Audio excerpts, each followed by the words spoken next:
Ok, alors mon nom c'est Jacques Humer, je suis professeur honoraire de l'Université libre de Bruxelles, dans laquelle j'ai enseigné des problèmes, disons, de manière simple, c'était l'analyse des risques, l'évaluation des facteurs physico-chimiques de l'environnement tels que le bruit, la pollution de l'air, les agents chimiques et de leurs effets sur l'homme et l'environnement. Ça, c'était la philosophie générale. Ça s'inscrivait à la fois dans une démarche de santé publique et une démarche de protection de l'environnement, mais aussi de protection des travailleurs. Dès lors, le sujet du colloque qui se tient ici est tout à fait familier. J'applique à une catégorie particulière les notions que j'ai toujours développées, c'est-à-dire les gens qui font de la restauration et la conservation des œuvres d'art.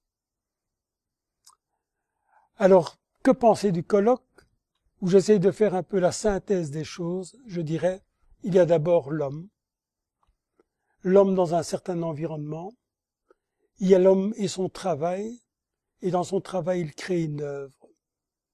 Et cette œuvre doit se perpétuer dans le temps.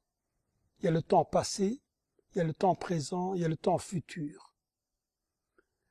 Alors, on essaye de préserver actuellement, dans le présent, les œuvres du passé pour qu'elles se perpétuent dans le futur.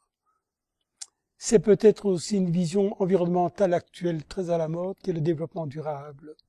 Comment préserver les choses, tout en préservant à la fois l'homme, le travailleur, et d'autre part l'environnement.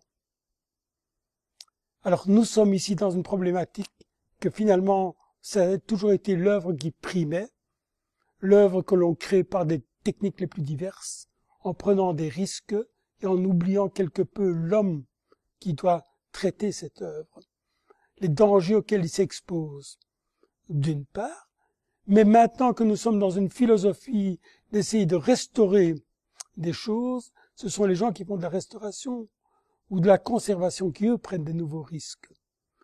Et donc, il devient essentiel, alors que l'on commence à connaître, on connaît depuis des années les risques professionnels, d'appliquer à des gens qui sont des artistes, pour qui le geste, l'œuvre prime, de leur appliquer les règles de sécurité, sans, toutefois, nuire à leur créativité.